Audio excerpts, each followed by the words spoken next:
اب جناب ہمارا امتحان شروع ہونے لگا ہے اگلی اسی پورشن میں. فالذین آمنوا، تو پس جو لوگ ایمان لائیں گے اس پیغمبر پہ، تو ان کی پھر 3 ذمہ داریاں ہیں. خالی دودھ پینے والے مجنو نہیں، ایمان لانے والوں کو کیا کرنا پڑے گا؟ نمبر 1، فالذین آمنوا بہ، جو ان پر ایمان لے کر آئیں گے، وعزروہ، اور ان کی تعظیم کریں گے، نمبر 1. نمبر 2، ونصروہ، اور ان کی مدد کریں گے آپ صلی اللہ علیہ وسلم کی. اور نمبر 3، واتبعوا النور الذی انزل معہ، اور اس نور کی پیروی کریں گے جو ہم نے ان کے ساتھ اتارا، یعنی یہ قرآن پاک. یہ 3 ذمہ داریاں ہیں. اب اس آئینے کو ہم نے سامنے رکھ کے اپنی شکل بھی دیکھنی ہے. کیا ہم آپ صلی اللہ علیہ وسلم کے ساتھ جو ہمارا ایمان کا تعلق ہے اس کی 3 شرائط پوری کر رہے ہیں؟ نمبر 1، آپ صلی اللہ علیہ وسلم کی تعظیم. یہ تو ہر مسلمان کے دل کے اندر موجود ہے، یہاں تک کہ کوئی بھی شخص کتنا ہی میرے جیسا گیا گزرا ہو، بے عمل مسلمان ہو، اس کے دل میں یہ بات ضرور موجود ہے کہ میں آپ صلی اللہ علیہ وسلم کی خاطر جان دینے کے لیے تیار ہوں. لیکن اس کا ایک تلخ پہلو ہے کہ آج تک کسی نے جان مانگی نہیں ہے. غلامی رسول میں موت بھی قبول ہے کیونکہ آج تک ہم سے کسی نے موت مانگی نہیں ہے. غلامی رسول میں داڑھی قبول نہیں ہے کیونکہ بیوی منع کرتی ہے. غلامی رسول میں حجاب قبول نہیں ہے. معاشرے کا سامنا کیسے کریں گے؟ عورتوں کو تو شانہ بشانہ مردوں کے چلنا ہے، تو اگر چہرے کا نقاب کریں گے تو کیسے چلیں گے؟ غلامی رسول میں موت قبول ہے. پتہ ہے موت مانگنی کسی نے نہیں. باقی چیزیں تو بھائی ہاں، غلامی رسول میں فجر کی نماز تکبیر اولیٰ کے ساتھ مسجد کی پہلی صف میں، یہ تو بھائی مشکل کام ہے، تو روزانہ مرنا پڑے گا. فجر کی نماز جماعت سے پڑھنے کے لیے تو روزانہ مرنا پڑے گا، اور قتال میں تو ایک دفعہ مرنا ہے، جان چھوٹ گئی، اس کے لیے تو روزانہ مرنا پڑے گا. نفس کے خلاف جہاد کرنا یہ بہت مشکل کام ہے، تو اس کے لیے روزانہ مرنا.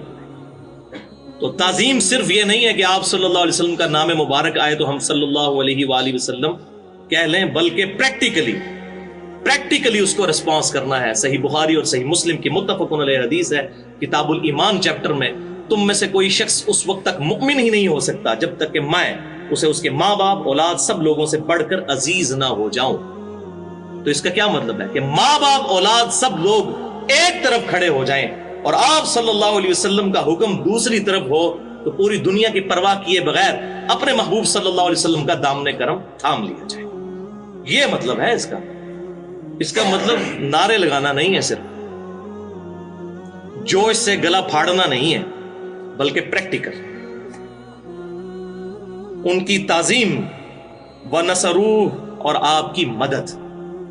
آپ صلی اللہ علیہ وسلم کی مدد کیا ہے؟ کیا آپ صلی اللہ علیہ وسلم نے کوئی ذاتی کاروبار نعوذ باللہ من ذالک بنایا تھا کہ جو آپ امتیوں کے حوالے کر گئے کہ میرے بعد اس کو چمکانا؟ آپ صلی اللہ علیہ وسلم کی زندگی کا ایک ہی مشن تھا، ایک مشن جو قرآن پاک میں کم از کم 4 دفعہ ہے. بسم اللہ الرحمن الرحیم، یتلو علیہم آیاتہ ویزکیہم ویعلمہم الکتاب والحکمہ. اور یہ وہ آیت ہے جس پہ اللہ تعالیٰ نے سورہ آل عمران کے اندر 164 نمبر آیت میں احسان جتایا ہے کہ اللہ تعالیٰ لقد من اللہ علی المؤمنین اذ بعث فیہم رسولا من انفسہم. اللہ کا احسان ہے کہ اس نے مومنین میں انہی میں سے ایک رسول کو مبعوث کیا، یتلو علیہم آیاتہ، جو اس قرآن کی آیات ان پر تلاوت کرتے ہیں، وَيُزَكِّيهِمْ، اور اس کتاب کے ذریعے ان کا تزکیہ کرتے ہیں. اور جب بیسک تزکیہ ہو جاتا ہے وَيُعَلِّمُهُمُ الْكِتَابَ وَالْحِكْمَةَ، تو اس کتاب کو پھر صحیح طریقے سے ان کے دلوں میں راسخ کرتے ہیں، اور حکمت کی باتیں قرآن اور اسی کی ایکسپلینیشن سنت جو صحیح الاسناد احادیث سے ڈیرائیوڈ ہو وہ سکھاتے ہیں. وَإِن كَانُوا مِن قَبْلُ لَفِي ضَلَالٍ مُبِينٍ، اور اس قرآن کے اور محبوب صلی اللہ علیہ وسلم کے آنے سے پہلے یہ لوگ کھلی گمراہی میں تھے. کون؟ صحابہ اکرام علیہم رضوان. اور میں اس پہ جملہ بولتا ہوں کہ صحابہ اکرام علیہم رضوان اس قرآن اور صاحب قرآن صلی اللہ علیہ وسلم کے آنے سے پہلے کھلی گمراہی میں تھے، اور ہم اس کے آنے کے بعد بھی کھلی گمراہی میں ہیں کہ کتاب پڑھتے ہی کوئی نہیں ہے، وَلِعَوْذُ بِاللَّهِ تَعَالَى۔ تو ان کو جو گمراہی سے نکلنے کی گارنٹی ملی اس کتاب پر عمل کرنے کی وجہ سے، آپ صلی اللہ علیہ وسلم کی اتباع کرنے کی وجہ سے۔ تو آپ کا کوئی ذاتی کاروبار نہیں تھا، آپ کو ایک ہی مشن دیا گیا۔ سورۃ الانعام آیت نمبر 19، وَأُوحِيَ إِلَيَّ هَذَا الْقُرْآنُ لِأُنذِرَكُم بِهِ وَمَن بَلَغَ۔ اے محبوب صلی اللہ علیہ وسلم فرما دیجئے یہ قرآن مجھے اس لیے وحی کیا گیا ہے کہ اس کے ذریعے میں تمہیں بھی ڈر سنا دوں، اور جس تک یہ دعوت پہنچ جائے وہ اسی کتاب کے ذریعے ڈر سنائے، دعوت کا کام کرے، کسی مولوی کی لکھی ہوئی کتاب سے نہیں، اللہ کی کتاب سے۔ یہ آپ کا مشن تھا۔ بہرحال اس پہ میں نے یوم عرفہ 1432 ہجری میں تقریباً 2 گھنٹے کی گفتگو کی تھی۔ مسئلہ نمبر 1 کے نام سے اہل سنت پاک.com پہ اپلوڈ ہے، امام الانبیاء کی دعوت قرآن، 50 آیات سے قرآن کی دعوت کا خلاصہ، اور تقریباً 8 صحیح الاسناد احادیث میں نے، جن میں سے 7 صحیح بخاری اور صحیح مسلم سے تھیں، وہ بیان کی تھیں۔ اور اسی پہ ریسرچ پیپر بھی ہے جو آپ کو لیکچر کے اینڈ پہ ملے گا، امام الانبیاء کی دعوت قرآن صلی اللہ علیہ وآلہ وسلم۔ تو آپ صلی اللہ علیہ وسلم کی مدد کرنی ہے، وَنَصَرُوهُ، مدد کرنی ہے۔ عیسیٰ علیہ السلام نے کیا کہا؟ مَنْ أَنصَارِي إِلَى اللَّهِ، کون ہے جو اللہ کے لیے میری مدد کرے؟ کوئی ذاتی کام کے لیے مدد نہیں، بلکہ اللہ تعالیٰ کے دین کی اشاعت کے لیے مدد کرنا، ذاتی مدد تو نہیں۔ ذاتی تو پیغمبروں نے کوئی ایسا کاروبار نہیں چھوڑا کہ وہ آنے والے فالوورز کو کہیں کہ بھئی اس کے پیچھے چلنا شروع کر دو اور اس کو چمکانا شروع کر دو۔ دین کے لیے مدد، اور قیامت تک کے لیے ہر امتی کی رسپانسبلٹی ہے کہ وہ آپ صلی اللہ علیہ وسلم کا پیغام دوسروں تک پہنچائے۔ صحیح بخاری اور صحیح مسلم کی متفق علیہ حدیث ہے، آپ صلی اللہ علیہ وسلم نے جو یوم النحر کا خطبہ دیا تھا، ایک تو صحیح مسلم میں حدیث ہے جو حجۃ الوداع کا خطبہ ہے، کتاب الحج چیپٹر میں انٹرنیشنل نمبر کے مطابق 2950، اس میں تو آپ صلی اللہ علیہ وسلم نے فرمایا کہ میں اپنے بعد تم میں وہ چیز چھوڑ کر جا رہا ہوں جسے مضبوطی سے پکڑ لوگے کبھی گمراہ نہیں ہوگے، وہ اللہ کی کتاب۔ اور پھر آپ صلی اللہ علیہ وسلم نے ارشاد فرمایا کہ کل کو جب میرا رب تم سے پوچھے گا کہ میں نے اپنے رب کا پیغام تم تک پہنچا دیا تو کیا جواب دو؟ تو سب نے کہا یا رسول اللہ صلی اللہ علیہ وسلم، ہم گواہی دیں گے کہ آپ صلی اللہ علیہ وسلم نے اللہ کا پیغام ہم تک پہنچا دیا، آپ صلی اللہ علیہ وسلم نے ہمیں نصیحت فرمائی اور بڑی خیر خواہی فرمائی۔ تو آپ صلی اللہ علیہ وسلم نے 3 دفعہ اپنی شہادت کی انگلی آسمان کی طرف بلند کی، اللہم اشہد، اللہم اشہد، اللہم اشہد، اے اللہ گواہ رہنا، گواہ رہنا، گواہ رہنا۔ یہاں تک تو یہی تھا، لیکن جو اگلا خطبہ ہے یوم النحر کا، وہ بخاری اور مسلم دونوں میں، بڑا لمبا خطبہ، اس کے کنکلوڈنگ الفاظ بھی یہی ہیں، لیکن 7 اور الفاظ ہیں۔ آپ صلی اللہ علیہ وسلم نے ارشاد فرمایا کہ اب جو یہاں پر موجود ہے اس کی ذمہ داری ہے کہ اس پیغام کو اس تک پہنچا دے جو یہاں پر موجود نہیں ہے۔ آپ صلی اللہ علیہ وسلم کے بہاف پہ پوری امت دعوت کا کام کرنے والی امت ہے، یہ پیغام پہنچانا ہے۔ تو یہ ہے آپ صلی اللہ علیہ وسلم کی مدد۔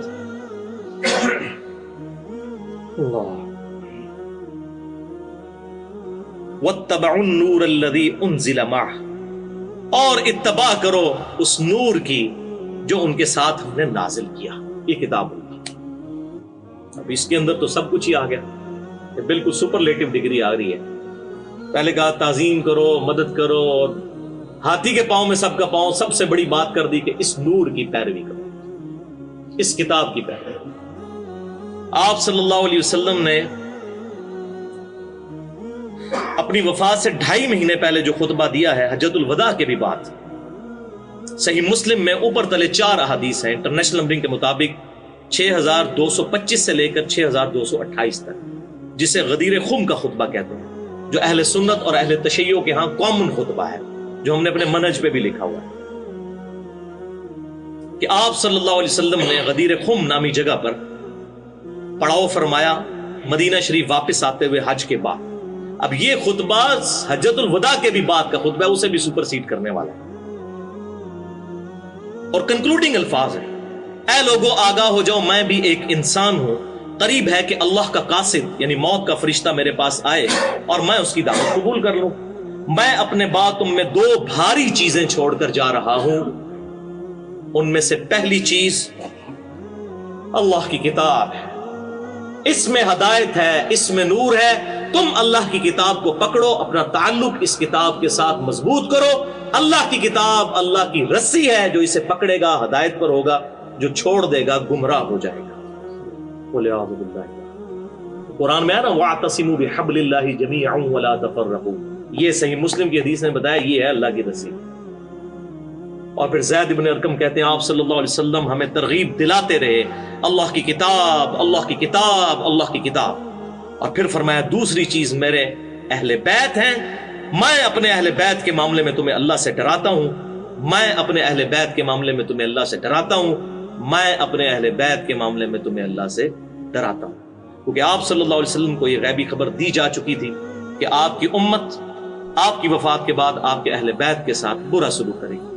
لہذا جن لوگوں نے بھی سیدنا علی رضی اللہ تعالیٰ عنہ کو تنگ کیا یا سیدنا حسین ابن علی رضی اللہ تعالیٰ عنہ کو شہید کیا, بنو امیہ کی ظالم حکومت, چاہے یزید ابن معاویہ ہو یا عبید اللہ ابن زیاد ہو, ان تمام کا معاملہ ہم اللہ کے سپرد کرتے ہیں. ہم کسی سے محبت نہیں کرتے, ہم الحمدللہ اہل بیت سے محبت کرتے ہیں. بہرحال اس میں جو پورشن ہے قرآن کو پکڑنے کا, اور وہ جو دوسری حدیث ہے وہ اس سے بہت نچلے لیول کی روایت ہے المستدرک للحاکم میں, انٹرنیشنل نمبر کے مطابق 318 نمبر حدیث, کہ میں اپنے بعد تم میں 2 چیزیں چھوڑ کر جا رہا ہوں. وہ حجۃ الوداع کے موقع پر جنہیں مضبوطی سے پکڑے رہو گے تو کبھی گمراہ نہیں ہوگے. ایک اللہ کی کتاب اور دوسرے اس کے محبوب صلی اللہ علیہ وسلم کی سنت. تو کتاب اللہ کو ماننا اور سنت کو ماننا ایک ہی چیز ہے. اسی کتاب نے سنت کی طرف رہنمائی کی. من یطع الرسول فقد اطاع اللہ, جس نے رسول اللہ صلی اللہ علیہ وسلم کی اطاعت کی گویا کہ اس نے اللہ کی اطاعت کی. الحمدللہ. اب آ رہا ہے جناب اتنی مشکل یہ 3 کڑی شرائط کے بعد, اولئک هم المفلحون, تو پھر ایسے لوگ ہیں فلاح پانے والے. اتنے تو جناب بڑے ہیں جناب, ایک بار کلمہ پڑھ لے جناب سیدھا جنت ہی جانا ہے. دیکھ لو جناب جنت ہی جانا ایڈا سوکھا نہیں ہے. جنت میں جانا اتنا آسان نہیں, بڑا مشکل کام ہے. 3 شرائط. اب قرآن کوئی پڑھے گا تو پتہ چلے گا نا. کچھ بھی ہے یا اللہ تیرے محبوب کی امت سے, ہے اللہ ہم سود خور ہیں, حرام خور ہیں, بے ایمان ہیں, قاتل ہیں, بے نمازی ہیں, کچھ بھی ہے یا اللہ تیرے محبوب کی امت سے ایسا نمازہ کوئی نہیں پڑھنی, سانو ویسے ہی معاف کر دے. یہی کہنا ہے. اور یہ میں کہہ رہا ہوں یہ اس کے اوپر اگر اللہ تعالیٰ کے مورل لاز دنیا میں ایکٹیو ہوتے تو فوراً سر کے اوپر جوتی پڑتی کہ اپنی ناپاک زبانوں سے ہمارے محبوب صلی اللہ علیہ وسلم کی نسبت کا نام لیتے ہو. جو کچھ بھی ہے تیرے محبوب کی امت سے, یعنی تیرے محبوب کی بات ماننی کوئی نہیں, بس یہ نسبت کی وجہ سے ہمیں تار دے. تو یہ 3 شرائط, آپ صلی اللہ علیہ وسلم کی تعظیم, آپ صلی اللہ علیہ وسلم کی مدد یعنی دین کی ترویج, اور تیسری چیز پیروی کرنی ہے کتاب اللہ کی. تو پھر فلاح انشاءاللہ تعالی مقدر ہو جائے گی انشاءاللہ. اب یہ بات کے بعد آپ صلی اللہ علیہ وسلم کی طرف سے دعوت دی جا رہی ہے. قل یا ایھا الناس انی رسول اللہ الیکم جمیعا. اے محبوب صلی اللہ علیہ وسلم اب فرما دیجئے علی الاعلان پوری انسانیت کو کہ اے انسانوں بے شک میں تمہاری طرف رسول ہوں, تم سب کی طرف اللہ تعالی کی طرف سے. الذی لہ ملک السماوات والارض, اس اللہ کی طرف سے کہ جو کچھ آسمانوں اور زمین میں ہے وہ اسی کی ملکیت ہے. لا الہ الا ہو, نہیں ہے کوئی معبود مگر وہی. یحیی و یمیت, وہی زندگی دیتا ہے اور وہی موت دیتا ہے. یہ اللہ کا تعارف آ رہا ہے. اس اللہ کی طرف سے میں پوری انسانیت کی طرف رسول بنا کر بھیجا تھا.